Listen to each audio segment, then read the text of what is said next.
Bonjour à toutes et à tous et bienvenue dans cette nouvelle vidéo dans laquelle aujourd'hui on va vraiment expliquer les tables de mixage. Alors je me permets donc avant de commencer de vous informer qu'il y a deux sortes de tables de mixage sur le marché. Il y a les tables analogiques et il y a les tables numériques.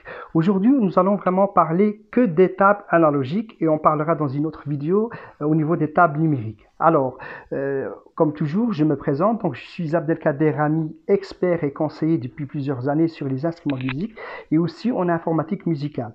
Et aujourd'hui, en fait, je vais essayer vraiment d'aborder vraiment pour les musiciens qui vont débuter ou bien les musiciens qui sont semi-professionnels. Ce sera vraiment pas une vidéo qui va être complète vraiment au sens du terme, mais ce sera vraiment une vidéo pour donner les bases nécessaires pour les musiciens qui souhaitent vraiment, par exemple, faire l'acquisition d'une table de mixage, soit pour leur home studio, soit pour une prestation en live, et comment savoir vraiment bien l'utiliser et surtout comment faire le bon choix de cette table de mixage qui est vraiment essentielle.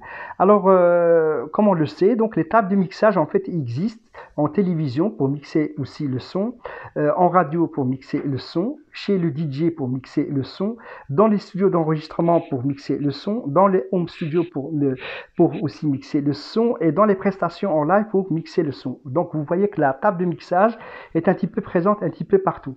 Alors pour ceux qui ne savent pas à quoi ressemble une table de mixage, j'ai l'occasion de vous montrer une de mes tables de mixage, mais vraiment c'est vraiment une table basique vraiment pour vous expliquer les différentes sections afin que vous compreniez vraiment bien le fonctionnement d'une table de mixage, puisque quand vous allez savoir vraiment le fonctionnement d'une table de mixage, eh bien avec tout type de table de mixage, même pour les tables numériques, c'est vraiment le même principe, sauf que pour le numérique, on peut programmer donc tout ce qui était potentiomètre, tout ce qui est potard et tout ça, mais ça revient à la même chose et on a encore quelque chose d'en plus avec les tables numériques puisque on peut aussi faire beaucoup de choses, on peut vraiment intégrer des logiciels, etc., etc. Et donc c'est pas le but de cette vidéo. Cette vidéo est vraiment pour donner les bases vraiment aux musiciens afin qu'ils sachent vraiment que l'utilité d'une table de mixage. Alors, je vais vous montrer donc la table de mixage, ma table de mixage en fait que j'ai. Vraiment, c'est une table qui est basique. Donc, je vais vous la montrer. En fait, voilà, c'est celle-ci. Alors, je ne sais pas si on la voit très bien au niveau de la caméra. Donc, c'est une Phonic 240. C'est une table basique. Il n'y a pas d'effet dessus. Donc, il n'y a pas de processeur d'effet. Ça aussi, ça fera l'objet d'une vidéo qui sera beaucoup plus complète sur le sujet. Donc aujourd'hui, vraiment, je vous montre vraiment les bases et les différentes parties d'une table de mixage. Donc afin que vraiment que vous sachiez vraiment à quoi ça ressemble et à quoi vraiment voilà à quoi vraiment sert la table de mixage quand vous êtes soit dans une prestation en live ou et surtout quand si vous êtes aussi dans un home studio. Alors nous allons donc commencer à décortiquer les différentes sections de la table de mixage. La table de mixage, donc c'est bien ça, donc c'est tout l'ensemble ici. Alors, à quoi sert une table de mixage? Une table de mixage, en fait, si vous voulez, on va simplifier un petit peu avec des mots qui sont familiarisés avec vous. Donc, on va dire qu'une table de mixage, c'est un mélangeur. Un mélangeur, c'est-à-dire qu'on va mélanger plusieurs signaux.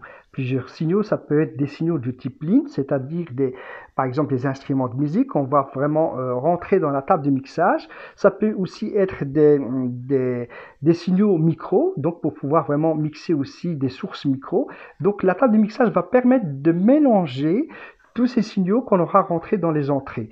Alors maintenant, donc en parlant des entrées, donc on va voir donc ici que vraiment la table de mixage possède vraiment des entrées. Donc ici, au niveau de cette table, au niveau de ce modèle, en fait, j'ai 10 entrées. Alors les 10 entrées, en fait, nous allons donc voir ces entrées, à quoi ressemblent ces entrées. Alors, ce qu'il faut savoir, c'est qu'on a deux types de connexions dans une table de mixage. On a des connecteurs qui sont du type jack. Donc, ils sont ici, ce sont donc les grands jacks qu'on rencontre au niveau du câblage. Là. Si vous voyez, donc ce sont les 635. Donc.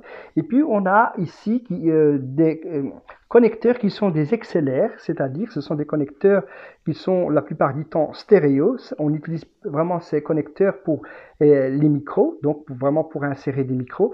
Et puis donc ces connecteurs jack ici, ça c'est vraiment le deux types de connexion qu'on a sur la table du mixage. Mais on a aussi un troisième type de connecteur que je parlerai vraiment en fin de vidéo. Donc ce sont les cinch, les RCA, donc ici aussi qu'on rencontre dans une table de mixage. Pour l'instant, donc dans les tables basiques, on rencontre ces trois types de connecteurs, mais il existe plusieurs types de connecteurs aussi sur les autres tables qui sont beaucoup plus complexes. Mais les bases resteront toujours les mêmes. Alors maintenant, on va d'abord savoir les sections au niveau des tables. Donc on a parlé au niveau des entrées, donc ici vraiment pour rentrer les signaux qu'on souhaite donc additionner, puisque la table de mixage va vraiment additionner ces signaux et va les mélanger afin vraiment de mixer le tout et sortir donc vraiment avec un mix au niveau ici du main. Ici vraiment on va sortir avec deux jacks pour aller vers des enceintes en général amplifiées pour pouvoir entendre ce qu'on a rentré au niveau des entrées. Alors ici donc on va d'abord parler ici, on va se concentrer au niveau de cette partie. Donc dans cette première partie, en fait ici au niveau de la table, on voit qu'on a donc un connecteur XLR pour insérer un micro, et puis nous avons ici donc un connecteur jack pour insérer un instrument. Ça peut être je ne sais pas, ça peut être par exemple un violon, ça peut être voilà une guitare, bien que après je parlerai aussi au niveau d'une vidéo au niveau des sources, puisque on a des tables aussi avec des rentrées haute impédance qui sont spécifiques pour les guitares basses et pour les guitares électriques. Donc, mais dans les tables de mixage en général, on a ce type de connecteur, mais pas dans celle-ci, puisque celle-ci c'est vraiment une table qui est basique pour vous expliquer un petit peu les bases du mixage. Et donc, par la suite, en fait, ce qu'on a, on a des potentiomètres qui sont ici. Vous voyez, ce sont des potentiomètres rotatifs ici qu'on peut tourner. Donc, en fait, ces trois potentiomètres qu'on voit ici vont servir pour l'égalisation. Alors, qu'est-ce que c'est l'égalisation? L'égalisation, c'est vraiment c'est ce qu'on va donner la couleur au niveau du son, puisque on sait que le son, donc on va vraiment déterminer en fait des fréquences qui sont bien spécifiques. On a par exemple au niveau de l'égalisation, au niveau du premier potentiomètre qu'on voit ici, on voit par exemple ici un potentiomètre qui va nous permettre vraiment de mettre plus d'aigus au niveau du son. Donc vraiment si on tourne par exemple le potentiomètre du côté droit, on va mettre plus d'aigus. Si on le tourne vers la gauche, on va mettre moins d'aigus. Si on le laisse au milieu, ça peut être aussi très bien, voilà, pour avoir un juste milieu. Et puis par la suite, on a vraiment un potentiomètre qui est en dessous. Ça, c'est plutôt pour la voix, pour le chanteur. Donc ici, on a un potentiomètre pour les fréquences qui sont du type médium, c'est-à-dire qu'on va vraiment ajuster aussi le potentiomètre, soit du côté droit pour avoir plus de médium, soit du côté gauche pour avoir moins de médium. Et puis, on a un potentiomètre en bas pour les basses fréquences, c'est-à-dire pour les petites fréquences, donc les basses. Donc ici, qu'on peut aussi tourner à droite ou à gauche afin de mettre soit plus de basses, soit moins de basses. Ça, c'est en fonction des réglages, en fait, quand vous allez vous trouver dans une salle acoustique. Donc, vous allez vraiment déterminer, grâce à ces trois potentiomètres, l'égalisation vraiment, afin vraiment d'avoir un son qui est correct au niveau de la salle. Alors par la suite, en fait, on a un petit bouton ici, je ne sais pas si vous le voyez, donc en fait ça c'est un coupe bas, c'est-à-dire qu'en fait tout ce qui est fréquence basse, alors je vais lire ici ce qu'il y a, donc 70 kHz, donc tout ce qui est en dessous de 75 kHz, en fait, en appuyant sur ce bouton-là, on va les couper, puisque ce sont des fréquences qu'en général qu'on ne souhaite pas, par exemple, entendre, et donc c'est peut-être des ronflements, et donc ça peut être des fréquences qui vont être un petit peu gênantes, et donc grâce à ce petit bouton qui est ici, on va les supprimer afin vraiment d'avoir quelque chose de propre, d'avoir un bon son. Alors le bouton qui est un petit peu plus bas, donc on a un bouton potentiomètre, c'est un panoramique, donc pour le stéréo, pour mettre donc le son soit à gauche, soit à droite. Donc on a la possibilité de tourner aussi le potentiomètre soit à droite, soit à gauche. Donc afin vraiment de choisir si on veut mettre plus le son à gauche, plus à droite. Vous verrez que c'est très utile aussi quand par exemple les musiciens travaillent avec des retours parfois. Et donc ici on a donc un volume qu'on peut ajuster pour donner donc plus de volume, moins de volume au niveau de cette tranche, parce que celle-ci on l'appelle en fait une tranche au niveau de la table de mixage. Alors toujours dans cette tranche, on a par exemple ici un bouton qui est là, par exemple, ça c'est pour donner, c'est le gain, c'est-à-dire que le signal qu'on rentre ici, on a un potentiomètre ici pour multiplier, on le multiplie par un facteur pour avoir vraiment un signal de sortie plus important, c'est-à-dire plus amplifié ou plus atténué. Donc grâce au gain ici, nous allons donc l'ajuster. Et donc ici, afin vraiment d'avoir une certaine puissance au niveau du signal qu'on rentre ici, ou bien on va peut-être diminuer le signal si vraiment le signal est trop fort.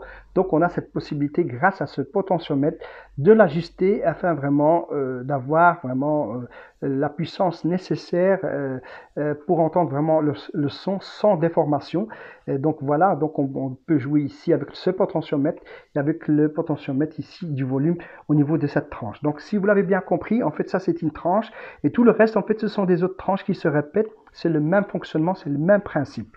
Alors nous allons donc passer à autre chose. En fait dans cette table, comme je l'ai expliqué en début de vidéo, nous n'avons pas de processeur dessus. Un processeur d'effet, c'est-à-dire un processeur qui va permettre par exemple de un petit peu maquiller la voix, c'est-à-dire on va peut-être mettre un petit peu plus de la reverb, plus du chorus, des effets pour l'écho et tout ça. Donc sur certaines tables, nous avons donc un processeur d'effets qui va permettre donc d'ajouter donc ces effets au niveau par exemple d'une voix chantée d'un chanteur.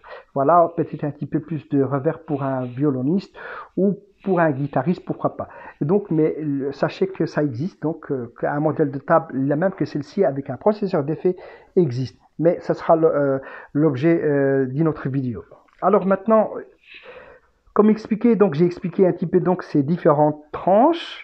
Alors maintenant, nous allons passer à autre chose. Comme vous voyez donc ici, nous avons donc c'est numéroté, donc 1, 2, et puis nous avons 3, 4. Alors qu'est-ce que ça veut dire le 3, 4? Donc le 1, 2, en fait ici nous avons des entrées qui sont mono, donc pour cette tranche-là et pour cette tranche-là. Par contre, pour la tranche 3 et 4, vous voyez qu'ici on a deux connecteurs jack. Et bien cela, c'est particulier, donc cela c'est vraiment une connexion stéréo. Donc on peut par exemple brancher un clavier puisque un clavier musical c'est stéréo. Donc nous avons besoin d'avoir donc une connexion stéréo au niveau de la table. Donc vous voyez qu'ici qu'on a le 3 et 4, donc c'est stéréo, le 5, le 6 c'est stéréo, et le 7, 8 c'est stéréo, et le 9, 10 c'est stéréo. Donc nous avons 4 entrées stéréo et 2 entrées donc mono ici. Donc des entrées individuelles et puis des entrées qui sont stéréo, qui vont servir pour brancher des instruments de musique qui sont stéréo, comme par exemple un clavier musical, un synthétiseur. Après, en fait, voilà, le reste, en fait, je vous explique un petit peu. Nous avons en fait ici des entrées cinch, ici des RCA qu'on les appelle. Donc ici pour pouvoir par exemple rentrer par exemple un iPod, par exemple un lecteur de DVD par exemple pour avoir juste le son. Eh bien cela c'est en fait c'est des connecteurs du type tape. Tape ça veut dire que c'est vraiment des connecteurs qui vont servir vraiment pour par exemple pour entrer le son, par exemple, uniquement, par exemple, d'une source, par exemple, un lecteur de CD, on peut le brancher ici, pourquoi pas, et puis ressortir donc le son ici. Voilà, tout simplement, voilà, ce sont des connecteurs cinch ici.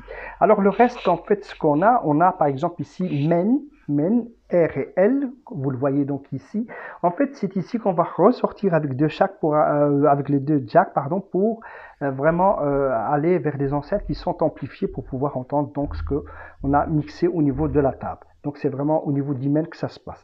Alors ici nous avons donc ici contrôle RM. En fait là on a deux connexions au niveau du jack ici. Cela ça va permettre vraiment pour vraiment les retours de scène, donc pour brancher vraiment les retours de scène ici. Alors puisque dans la tranche, je vous montre encore une fois ici, au niveau de la tranche avant le bouton panoramique, vous voyez qu'il y a auxiliaire, et bien cela ça va vraiment permettre par exemple de monter le volume et descendre le volume pour un retour de scène qu'on aurait branché donc aux entrées que je viens de vous montrer. Donc ici, donc chaque musicien aura la possibilité, c'est un exemple que je vous donne, c'est un exemple pratique, aura la possibilité vraiment d'ajuster ce potentiomètre, donc il s'appelle auxiliaire, donc et peut par exemple mettre plus sur son retour, moins de son, plus de son. Donc c'est-à-dire qu'il peut ajuster donc le volume et l'entendre dans son retour de scène. Donc voilà, ça c'est les différentes sections. Alors nous avons aussi dans pratiquement toutes les tables de mixage, nous avons en fait ce qu'on appelle une alimentation fantôme. Alors à quoi sert-elle? En fait ici vous voyez donc Phantom Power. Donc ici on a 48 volts. En fait là, si vous voulez, cette alimentation va permettre vraiment de brancher des micro-condensateurs, c'est-à-dire ce sont des micros avec lesquels on va alimenter un condensateur, donc avec du 48 volts, puisque ces micros-là fonctionnent qu'avec du 48 volts. Donc voilà, c'est ce qu'on les appelle donc des micros à condensateur. C'est les mêmes micros qu'on rencontre aussi dans les studios. Et donc ça, c'est vraiment, ces micros ont vraiment besoin d'une alimentation pour qu'il soit fonctionnel. Sans cette alimentation, le micro ne peut pas fonctionner. Donc on a cette possibilité de brancher donc ce micro ici, mais en mettant l'alimentation à 48 volts. Vous voyez donc ici qu'on a un petit switch ici qu'on peut donc par exemple le mettre à droite pour mettre du 48 volts. Alors le restant en fait on a un bouton qui est général au niveau des auxiliaires. Vraiment, c'est vraiment le bouton général, le mix général au niveau des auxiliaires, les retours de scène. Et ensuite, on a par exemple ici donc un volume général au niveau de la table de mixage ici aussi, qu'on peut mettre plus ou moins de volume ici. Et puis là, on a vraiment tout le mix général au niveau de ici. Donc là, on peut vraiment donc monter le volume général du mix, de tout le mixage de la table. Donc ici, grâce à ce fader qui est ici. Voilà. Il y a aussi un autre bouton pour le retour de scène qui est ici, donc aussi qu'on peut mettre aussi un général ici pour vraiment ajuster aussi le volume général des retours de scène de chaque musicien, par exemple ici qu'on aurait rentré donc au niveau des entrées ici. Alors le reste, je pense qu'ici on a un petit tableau avec des LED. Alors qu'est-ce que ça veut dire ça? En fait, nous avons donc chaque fois une couleur qui est ici. Donc nous avons le vert, nous avons donc le jaune et nous avons le rouge. Alors ce qu'il faut savoir, c'est qu'il ne faut pas dépasser, en fait, faut essayer de rester toujours au niveau du vert, donc au niveau des LED vertes, pour ne pas dépasser vraiment, pour ne pas que le signal soit, par exemple, que le signal soit vraiment, par exemple, soit vraiment déformé. Donc voilà, je cherchais le mot. Donc, et donc, il faut essayer de rester au niveau du vert, donc ne pas mettre trop de gain et tout ça, de faire vraiment un bon mixage et toujours rester au niveau du vert. Comme ça, nous n'avons pas de distorsion au niveau du signal général de sortie de cette table. Donc voilà, le restant en fait, donc voilà. Maintenant, si ce que je viens de vous expliquer ici, c'est valable pour toutes les tables de mixage. Donc voilà, il n'y a rien d'autre sur cette table-là, à part ici de vous montrer, par exemple, et ça c'est naturellement, vous avez donc une alimentation pour alimenter la table. Ici, c'est du 14 volts continu, donc c'est un adaptateur qui vient ici, donc en 220, donc après en 14 volts en tension continue, donc ici, pour pouvoir alimenter la table, parce que chaque table de mixage doit quand même être alimentée par de l'électricité, afin vraiment de fonctionner. Donc voilà, je pense que maintenant vous êtes des champions. Je vous ai donc expliqué un petit peu les différentes parties de la table de mixage. C'est donc, voilà, je récapitule un petit peu. Donc ici, on a cette tranche-là qui est ici, qui est composée vraiment d'un bouton au niveau du gain pour vraiment ajuster la puissance du son. Donc les connecteurs d'entrée ici en jack ou en XLR, l'égalisation, en fait le retour de scène en auxiliaire, l'image donc stéréo, donc soit à droite soit à gauche, il y a un volume général. Voilà au niveau de cette table là. Donc voilà, ça c'est tout ce qu'il y a sur une table de mixage basique. Donc c'est vraiment cette tranche et deux tranches ici. Et nous avons au niveau de cette table 10 entrées, mais il existe des tables avec plusieurs entrées, 20, 30 entrées. Plus ou moins, ce sont des tables qu'on utilise aussi plus en studio, soit pour des grandes prestations. Donc là, plus ou moins, on a une table qui est en fonction de la grandeur vraiment du nombre de musiciens qu'on a sur la scène. Donc ça varie, donc la grandeur, mais le principe reste toujours le même au niveau de la table. Donc voilà, donc celle-ci c'est vraiment une petite table basique de chez Phonic, donc qui rend pas mal de services, un petit peu voilà, pour des petites prestations, pour un petit home studio, c'est vraiment une belle petite table, donc vraiment pour mixer les sons. Donc voilà, je ne vais pas approfondir le sujet puisque je ferai une vidéo qui va être vraiment complémentaire au niveau par exemple du processeur d'effet, et aussi je ferai une vidéo qui va être consacrée plus aux tables numériques qui sont programmables, mais là ça fera vraiment l'objet d'une autre vidéo qui va être complète. Et voilà, je pense avoir tout dit sur la table de mixage. Si jamais vous voulez vraiment en savoir un petit peu plus sur les tables de mixage et la manière de comment câbler une table de mixage, vous pouvez toujours donc vous abonner à ma chaîne YouTube afin vraiment d'avoir cette même vidéo mais vraiment en complet. Donc là, vous allez vraiment voir comment je branche la table, comment je l'utilise, comment je fais pour mixer. Et donc voilà, si vous avez d'autres questions, vous pouvez rentrer aussi éventuellement avec moi en communication, soit par ma page Facebook, soit alors vous vous abonnez à ma chaîne YouTube. Je pense que c'est préférable que vous vous abonnez à ma chaîne YouTube afin vraiment d'avoir vraiment plus d'informations sur les tables de mixage, et surtout ne pas faire la bêtise d'acheter une table de mixage qui ne vous convient pas par exemple, puisque ça va dépendre aussi de votre projet. Donc il faut vraiment savoir un petit peu ce que vous voulez au niveau de votre couleur musicale, de votre projet par exemple, afin vraiment de déterminer la table qui est adéquate et qui va être vraiment la table qui va vous convenir pour toute votre prestation musicale et votre projet musical. Donc voilà, j'arrive donc à la fin de cette vidéo. Donc je vous dis donc à très bientôt dans une prochaine vidéo.